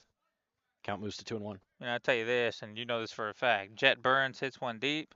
He's not going to just take a single base. He might just take all 3. Burns with some great speed. Next pitch is grounded on over to short. It'll be a tough play. Will they go the easy way? No, he goes across the diamond, and they make the play. for the third out as Bond comes in, nothing doing, as we'll head to the bottom of the fourth. 4-0 Sabercats. Hey everyone, my name is Jimmy Forsini, and I'll be interning at the Varsity Sports Show this spring. I'll be bringing you all the local sports news that comes out of Southern Arizona. I'm a senior at the University of Arizona studying broadcast journalism, and I can't wait to take a step towards my dreams by giving you Southern Arizona's best sports stories each and every week. Hello, everybody. My name is Tyler Wargo, and I'm an intern at Varsity Sports Show this upcoming year, and I'm honored to give you local coverage regarding sports within the Valley. A little bit about myself. I am a senior studying in sports journalism at the Walter Cronkite School of Journalism and Mass Communication, located at Arizona State University. And again, I am very honored to give you guys the coverage that you guys want to see regarding sports within the Valley. Hello, my name's Ethan Hall, born and raised in Phoenix, Arizona. I'll be working with Varsity Sports this season, producing shows across the valley from high school to the college level. I got my start in the Northwest Valley working with PSBN, producing shows on the high school level. I then went to continue on to Arizona State University, working on Cronkite News. I can hope to continue my journey, producing great shows for great people. Welcome back. As Tonopah Valley goes to the bullpen, we got Jorge's call to the bullpen. What do you got for us, Jorge? It is number 15, Riley Naughton. He has a 6 ERA in 2 appearances. Gave up 3 hits, 2 runs, 2 errors, 2 strikeouts, 1 double. And he's gone against 9 batters, so a pretty small sample size here. I'm sure he would love to improve on his performance. He's got a good opportunity right here to help his team get to the next inning, half inning, and hopefully cut this 4-run deficit. Yeah, Riley Naughton rocking the number 15, just a sophomore. Plays all over. We saw him pinch ran earlier. Must have some good speed. Listed as an infielder, pitcher, and catcher. As we'll see him work the bottom of the fourth against the heart of the Sabercats order. What have you seen so far in this game between both teams? You know, what's funny is that the Sabercats have more runs, but the Phoenix have more hits. Yeah. So imagine if you're the Phoenix, you're getting all these hits, but you're leaving all these men on base, and the Sabercats don't have as many runners on base, but they take their opportunities to score, and we've seen that play out on the scoreboard here, 4-0. It's got to be frustrating for the Phoenix. Yeah, the Sabercats are taking advantage of the walks, the hit by pitches, the errors from the Phoenix, while the Phoenix, they're getting some hits and they're just not capitalizing on those big innings, as we had Carter Bond and starter Max Jelinek hold them to no runs so far at this point. I mean, when you get on base for your team, you cannot be thrown out at second base. You can't be picked off. It's just basically erases what you did up at the plate. Yeah, that was an inning killer last inning, getting picked off at second there, but we'll head to the bottom as Riley Naughton. His first pitch is swung on and missed. That was a healthy hack from the DH, Anthony Gilligan, who's hitting in the 7-hole. He was the man who reached on an error by the shortstop Hart in the second. Next pitch is way up. Gilligan had to get out of the way of that one. Yeah, that was at eye level. Last thing you want to do is take a pitch to the nose. Gilligan in a 1-1 count. Pants above the knees again for Gilligan. Ball's flown into right center field. Will it be the right fielder? It will. Nice play from Weston. He's had a lot of action over there here in just 4 innings of work. Yeah, Weston flying all over right field. And Gilligan tried to send that one to Gilligan's Island, but unfortunately he got under that ball and resulted in an F9. Yeah, just got under it, just off the end as Jacoby steps in. He flew out to right field. And his last at-bat, first pitch is in the dirt for a ball. And Naughton's done a decent job of establishing good counts, not falling behind. And I don't know, have you ever seen this before from Gilligan? He's rocking the double C flap from both sides. It's an interesting look. See that? Yeah, he's like, I don't want to get hit in the face at all, so I'm doing double C flaps. Yeah, hopefully nothing bad happened to Gilligan in the past, but bit of a weird look with that double C flap as he's in a hitter's count here 2-0. Yeah, Jacoby don't want to get hit in the face. Ball's fouled all the way back.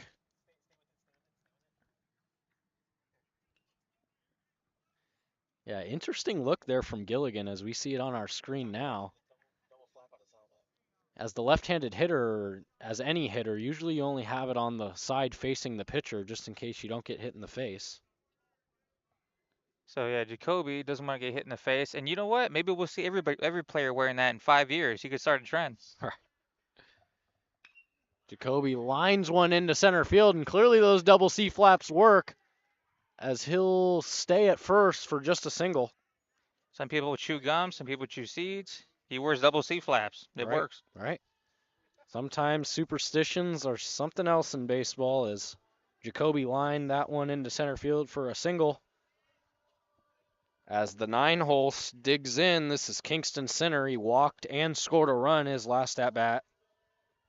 Looking to do more of the same as Naughton trying to get the end of the SaberCats lineup to not cause too much damage as the start of the SaberCats lineup is real dangerous. First pitch from Naughton, curveball in the dirt. Jacoby's not going anywhere. I think our boy Keith, the home plate umpire, will get an assist on that one. Yeah, he certainly blocked that ball from getting to the backstop there and possibly stopped the runner from advancing. Jacoby on first. Decent speed, decent lead. Not going anywhere. Pitch from Naughton is outside. Count moves to 2-0.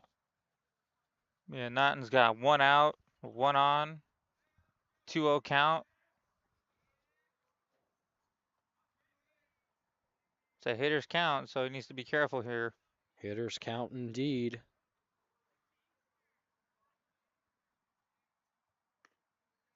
Pitch is in there for a strike to center. Naughton finds the zone. I think these Phoenix pitchers just really like that 2-0 strike. I think we've only not seen it once, and it was when I jinxed the guy, but... Yeah, I'm going to laugh if you jinx Naughton right now. Naughton's pitch is in the dirt. Runner was off. Count moves to 3-1. The same exact thing happened. You talked about it, and the pitcher threw it in the dirt. Jacoby was off on that one, so the ball in the dirt just allowed him to steal that base standing up. Now Sinner's got a man in scoring position. Let's see if he can get the job done. 3-1 is fouled back. That was most certainly ball 4. Yeah, got overzealous there. Dead center trying to advance that runner and get a hit. Sinner will now look to get on anyway. Walk or knock. As the count is full with one out here in the bottom of the 4th.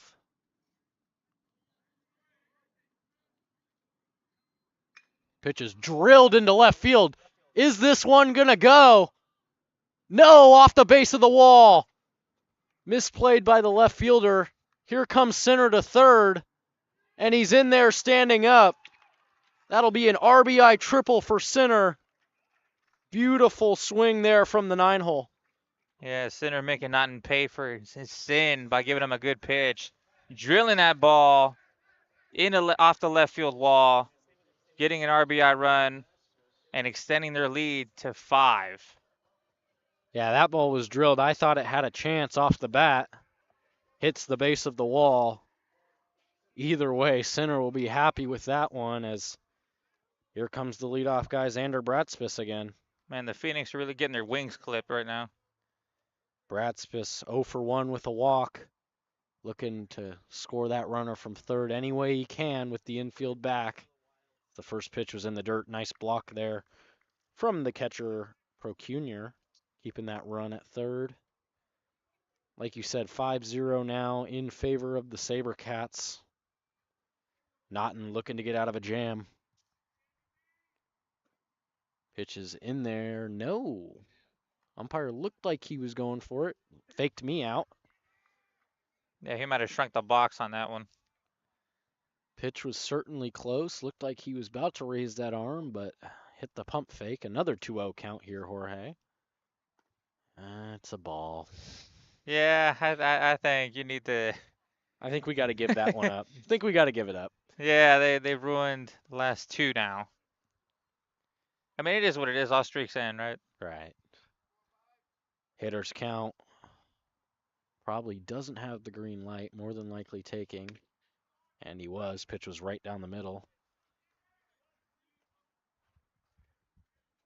Yeah, good battle back there from Naughton. Not issuing the free pass just yet. Will Naughton work himself all the way back? He kicks and fires. Ball almost hits him. Has to get out of the way. That'll be another walk for Bratzbus. Yeah, Riley Naughton now is walking himself into a foxhole. First and third now occupied by runners. Here's another mound visit as the bullpen gets going again for the Phoenix.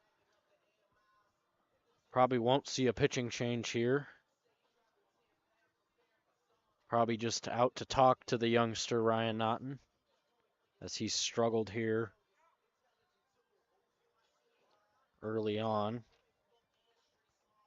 Yeah, Riley Naughton, the sophomore, struggling a little bit here. First and third, one out. Already gave up a run. Yeah, Dylan Dobesh is the guy stirring in the bullpen.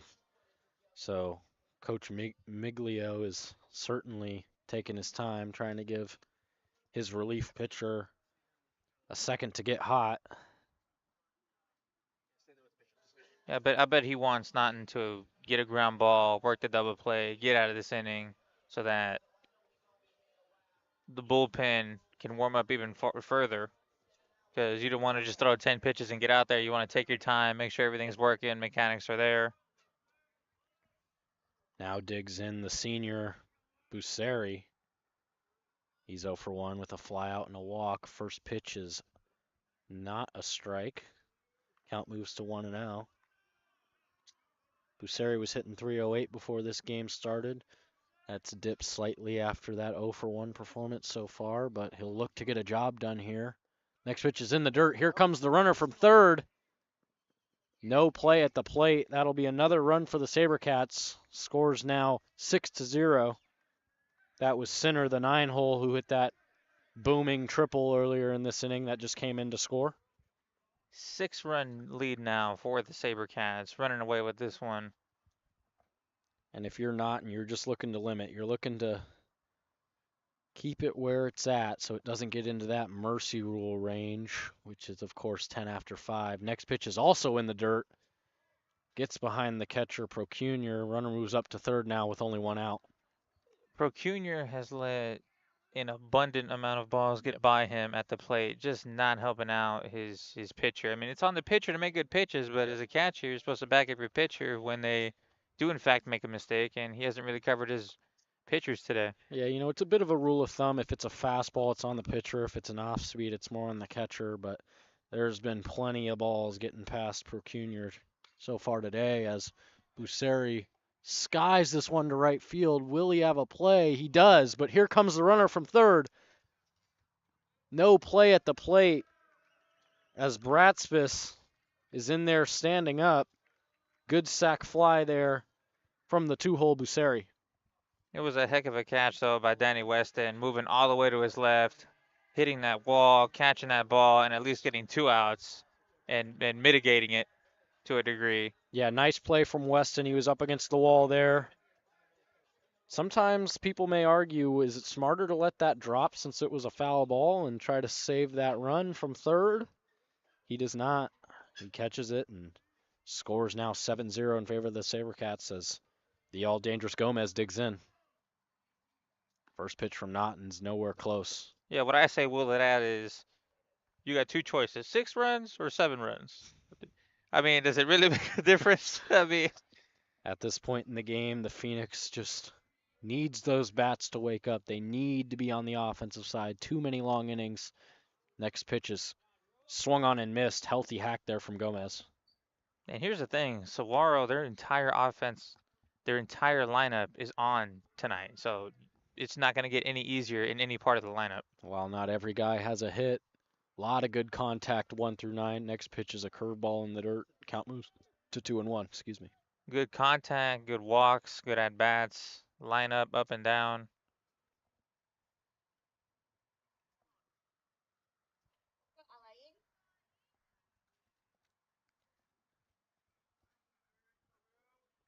Hitters count for Gomez. The 2-1 from Naughton is in the dirt again. Good pick from Procunier with nobody on. Gomez certainly has the green light here, 3-1. Wouldn't be surprised if we see him swing out of his shoes here, especially with that 7-0 lead. Yeah, he wants a knock, that's for sure. That's Gomez' MO. Next pitch to Gomez is ball 4 as he will take his walk. Now 0 for 1 with a sac fly and a walk. Productive day from Gomez. Indeed.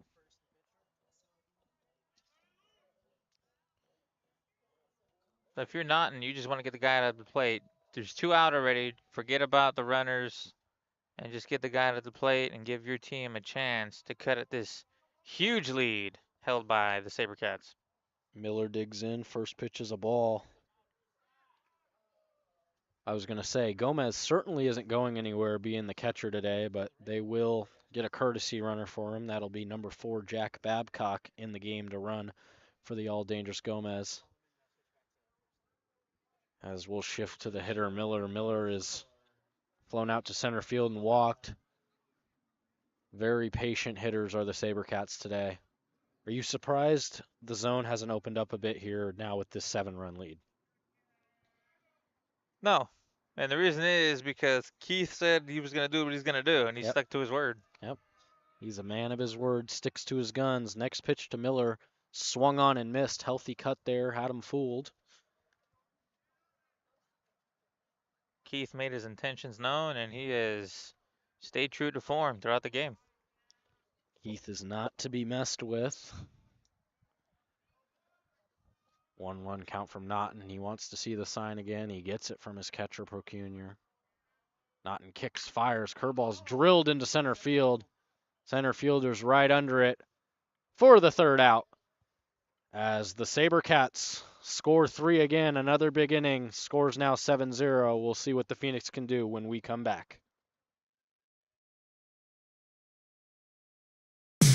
Make every day game day and never miss a moment from your favorite team with the AZ Preps 365 Live High School Sports app. The official app for all Arizona high school sports teams gives fans instant access to up-to-the-minute scores, news, highlights, and much more. Customize the app to fit your needs, whether you're a student, coach, parent, or player. Download it now for free. Available in both the Google Play Store and Apple App Store.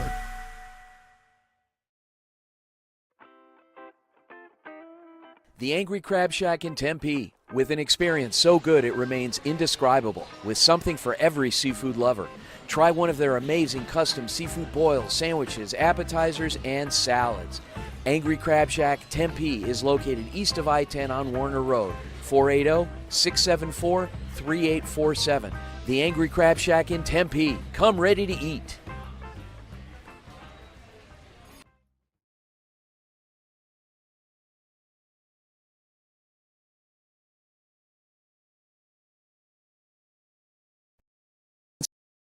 Hey guys, Vince here to talk about Angel Dentistry. It's where my wife and I have gone for over 10 years, and we trust them with our routine and extensive dental care because they care. Dr. Amber Angel is an Arizona native, born in the town of Miami, and has been practicing in the Valley over 20 years. For general to comprehensive dental services, call 602-788-2008. Located off of Cave Creek Road just north of the 101 in North Phoenix. Angel Dentistry, proud supporters of our young people and proud partners of the Varsity Sports Show.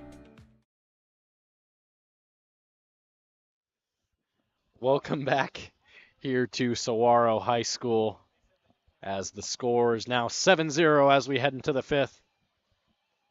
Jorge, what are you liking from the SaberCats here now over halfway through the game? I mean, they've done an excellent job, A to Z. They're getting their pitches to hit. They're walking and not swinging at bad pitches. Their base running has been phenomenal. Their defense has been tight, and it shows. 7 runs on the scoreboard for them. Now, when it comes to the Phoenix, it's the opposite of everything that I just said.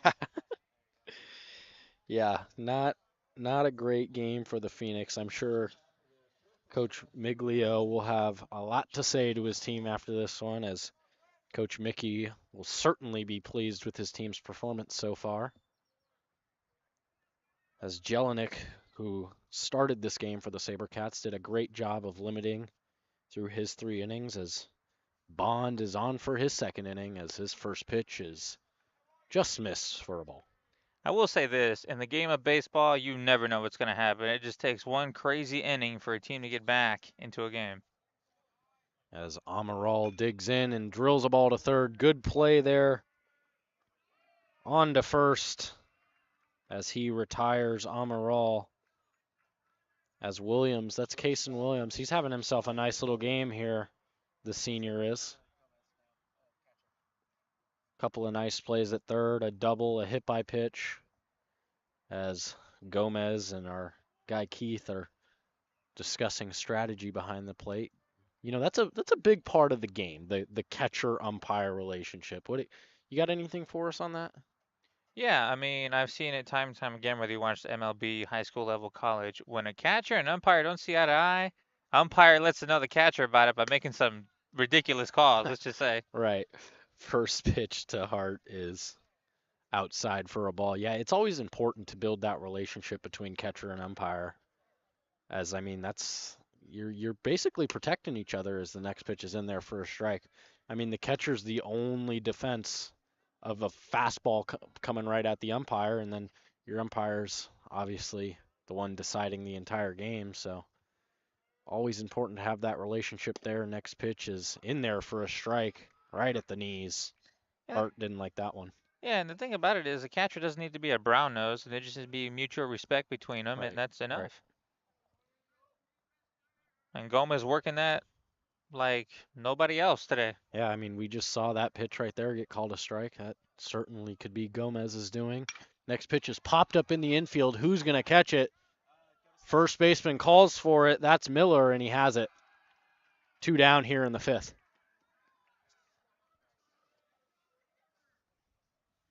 Yeah, doing a good job there. Bond getting out of the way and making sure that his defense is making the plays and letting him get the ball there, letting his team do the work so they get the surefire out. Yeah, we've seen it twice. 2 pop-ups in the infield. You never want the pitcher catching the ball. I mean, I know people joke pitchers are athletes, but so there's a bit of a it's the Phoenix did not have a DH in place today, as Jack Rascone was the starting pitcher and he hit for himself. So now our new pitcher, Riley Naughton, will have to dig in and take some swings off a Bond. First pitch is in there for a strike. As what I was saying earlier, though, is you never want the pitcher catching the ball. They joke that pitchers are athletes, but you always want the actual fielders in there and making the plays. Yeah, because the rule of thumb in baseball is do your job. Right. Don't do too much. Don't do too little. Do what is expected of you and get it done. Count is 1-1 on Naughton. Naughton with a popsicle bat there, and he drills one into right field, but right at the right fielder. Quick work. I'm sorry, but popsicle bat. Yeah, I mean, it was a new bat, but quick work from Bond as we'll head to the bottom of the 5th. In 2019, the JV Sports Show podcast began with the idea of spotlighting young people in our community. In time, that podcast evolved into radio, television, and live stream, and through that evolution, new ideas have enhanced delivery, giving a stage to students both in front of and behind the microphone in Arizona and beyond. Thank you for supporting the Varsity Sports Show, now the Varsity Media Foundation, a 501c3 educational organization. What's inside you? Is it strength? Is it speed? Is it knowledge of the game? Unlocking the greatness inside you means digging deeper, running faster, and going further than you can on your own. Banner Sports Medicine High Performance Center trains the athlete in all of us with technology, techniques, and hands-on experience customized to you. See what you're capable of by unlocking the greatness inside of you. Greetings, folks and fans of the Varsity Sports Show. My name is Jorge Montiel. I am a graduating senior this semester. Just like you, I enjoy learning about coaches and teams and seeing what makes teams tick. I like to dig in and tell their stories through the camera. I'm excited about joining the Varsity Sports Show team this semester and look forward to bringing you quality content weekly on local Arizona sports. I will see you at the game. Hola familia, it's Karen Reina, and I will be an intern here at the Varsity Sports Show. I'm a junior at Texas Southern University studying radio, television, and film, and I can't wait to give you all the exciting news about sports here in Texas. So let's make it a great season.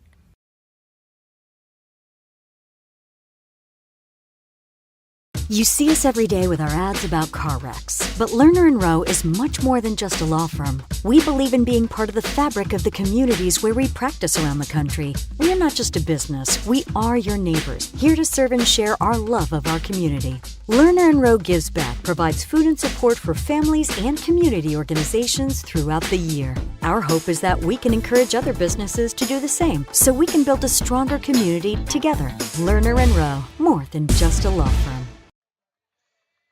Welcome back to Saguaro High School as we have a few changes as we have a new pitcher in the game for the Phoenix. Jorge, what's your call to the bullpen? Who do we got? Dylan Dobish, pitcher, outfielder, and infielder, plays all over the field, has just one appearance so far this season and is looking to start off on the right foot in this one. Does not start off on the right foot as the first pitch is a ball, and I believe this guy is not on our roster, but this is Bentley Elrod, the basketball star from the SaberCats men's team. Elrod swings and misses at this one. Yeah, I do not have a 25 on my roster. You got a 25? No. So yeah, No, I do not. this is a lucky thing that we call the SaberCats basketball, because this is for sure Bentley Elrod, the 3-point specialist for the SaberCats men's basketball team, as the count's now 2-1 on him. He's like, I've been dumping buckets, now I'm trying to hit him out. All right. They don't have him on the roster because he's too busy playing basketball. Next pitch, Elrod has to get out of the way. Count is now 3-1. And he looks like a basketball player. He looks a little lankier than the rest of the guys. The 3-1 is off the fist. Will it get through? Oh, diving play by the third baseman. Cannot make the play. That was great effort there from number 7, Joey Lizarraga, as that'll most certainly be a hit. Yeah, Lizarraga tried to do his best, Nolan Arenado, but couldn't come up with it, and it'll be a single. Yeah, just a little fist job off the hands in that 5-6 hole. Great effort from the third baseman. Unable to make the play. Elrod will, I assume, get his first hit of the year, with this most likely being his first game after, like we mentioned, the SaberCats basketball season just ended. First pitch is in there for a strike. This is Neiman at the plate. If the SaberCats are able to put 3 runs up on the board, they can tie a bow on this game, and that'll be the end of it. Dobesh comes set. High for a ball. Dobesh has got that interesting delivery. Certainly could throw hitters off. Yes, he's got a delivery in which I would describe as yeet. Just throws it up there. Hey, I like that. I like that a lot, Jorge, as Dobesh comes set. Throws it. Ball chopped in the 5-6 hole for another hit. Runners will stay put at first and second. Good base running from Elrod as the play was right in front of him, but another single by Neiman as Dobesh is in a bit of a hole here. Yeah, Dobesh, as you mentioned earlier, I said he was trying to start on the right foot, and that hasn't really gone his way. in this inning. As Gilligan will stride in. Again, Gilligan, the sophomore, 6'2", 205, good build.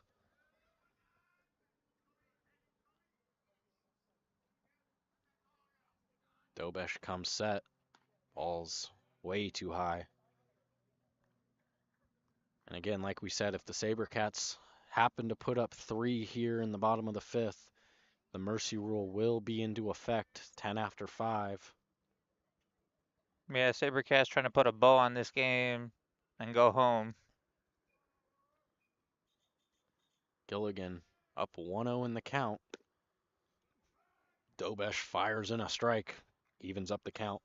It was a good pitch there because it hit the bottom of the zone and it had good velocity on it, making it tough for the hitter to sort of process that pitch. Yeah, Dobesh, the junior, listed as a pitcher, outfielder, and infielder. Apparently he does it all, as this one's fouled down the right field line and out of play.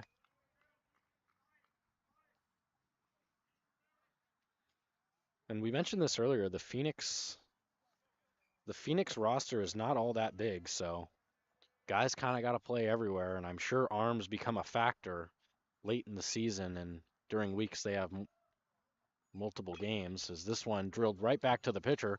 He'll go to second, and it throws it into center field as here comes Elrod to score. Play at third is not in time as Neiman moves up to third, and that'll most certainly be an error on Dobesh. I'll tell you what, Dobesh was going straight to first base, and you know what? He should have stuck with his gut instinct. He shouldn't have let his fielders sway his decision because he second-guessed himself because his team was, oh, throw it to second, throw it to second. He throws it over there, sails it over him. Now he's down another run, and the SaberCats are 2 runs away from putting the mercy rule into effect. And here's our guy, Jacoby, with the 2 C-flaps. Will he be the one that puts the mercy rule into effect? As like you said, Dobesh, it's the first pitch is a ball. Like you said, Dobesh got that ball right back at him. Initial thought for me was he needs to get the lead runner at third, but like you said, he was headed straight to first, and then his teammates yelled 2-2-2, and he looked there and threw it into center field. So a bit of a miscommunication. It's the 1-1's way outside. Counts now 2-0. Because the thing is, it's like none of them are ideal. You get the runner at first, you didn't get the lead runner, but at least you have an out. Right. What he did, now you got 2 people on base. No, I'm sorry, you got 2 people on base, and now you have another run scored against you. Yep. And that is the winning run at first, so they'll most certainly be keeping an eye on him as now the count moves to 3-0 on Jacoby. Jacoby singled his last at bat. Put a nice swing on a fastball from Riley Naughton, who is now watching this game from the bench. That'll be 4 straight, and Jacoby hustles on down to first base. We love that intensity here from the SaberCats. Yeah, Johnny hustled down the line, unlike Manny Machado, and the bases are loaded. As pinch hitter in the game is Rick Schultz, the senior outfielder. He'll stride in as he's hitting 0 on the year and only 5 at-bats. First pitch is way upstairs. Count is now 1-0. Dobesh seems to have lost the strike zone here. And this could be trouble for the Phoenix as the winning run's on second. Yeah, Dobesh is flustered. He's very anxious on the mound. He had some confidence heading into this inning, but since then, he's got bases loaded and he's starting to lose his nerve. Next pitch is inside, almost hits Schultz. Schultz has only appeared in 3 games so far. This is his 4th. Trying to will his team to a win. Put that mercy rule in effect. Dobesh's 2-0 pitch is in there, fouled on back. And, you know, I'm surprised, but I'm not surprised from that swing there from Schultz. I'm not surprised because it's an 8-0 ball game, nobody out, just trying to get these runs home. He's trying to go home. I am surprised, however, because Dobesh had thrown 6 straight balls before that. Next pitch is just outside. Dobesh wanted that one. Gave a little extra look at the umpire. Counts now 3-1, though. He's like, you can't help me out just a little bit? And Schultz is playing with house money. I mean, let's just be honest about it. No outs, bases loaded. As He took it off the mask yeah, there. Schultz fouled one straight back off Procunior. Hopefully he's all right. Umpire courtesy gives a walk out to the pitcher to give him some time.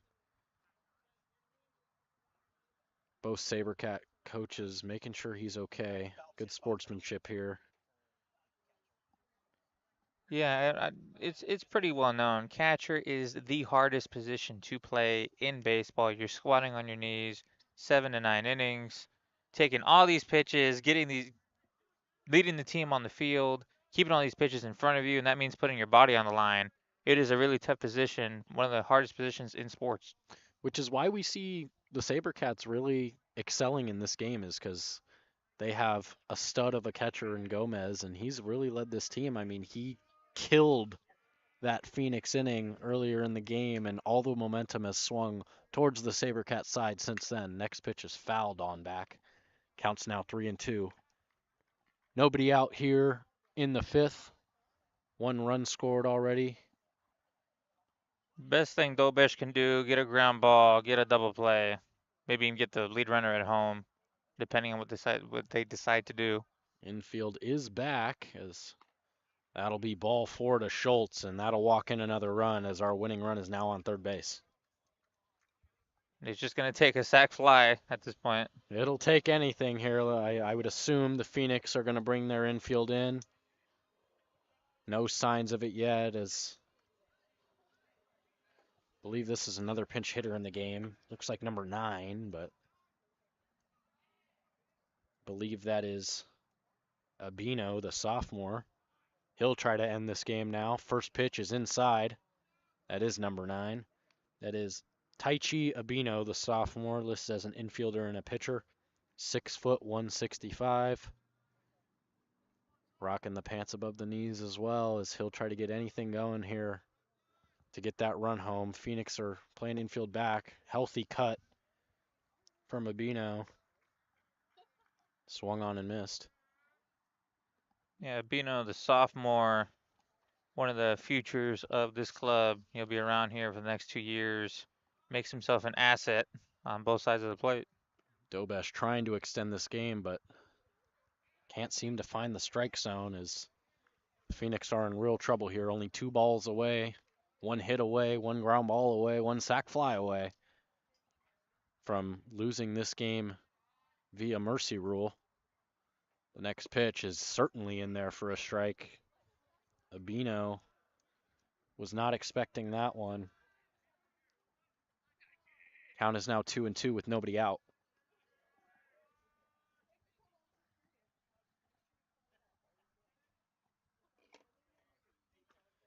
Next pitch is just inside. Abino sold that one by throwing his arms up. Counts now 3-2. And 1 ball away. We are from possibly 1 pitch away from this game being all but over. Imagine doing so well that you could win a ball game on a ball.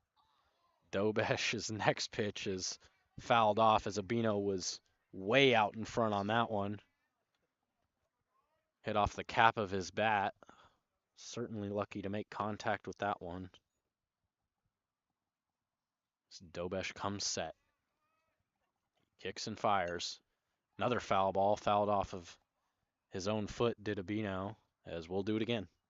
And if you've ever played baseball, you know how undesirable it is to hit the ball right off your big toe. It is just brutal. Yeah, never fun to beat yourself up in the box. Zabino gets ready for Dobesh's payoff pitch. Here it is.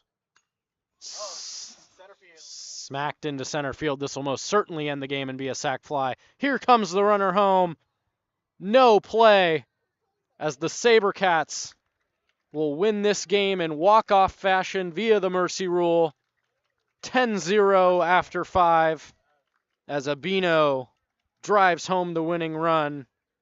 And what a beautiful performance from Jelinek and Bond on the mound for the SaberCats. Yeah, you can roll the credits on this one. It is done. 10 runs to none.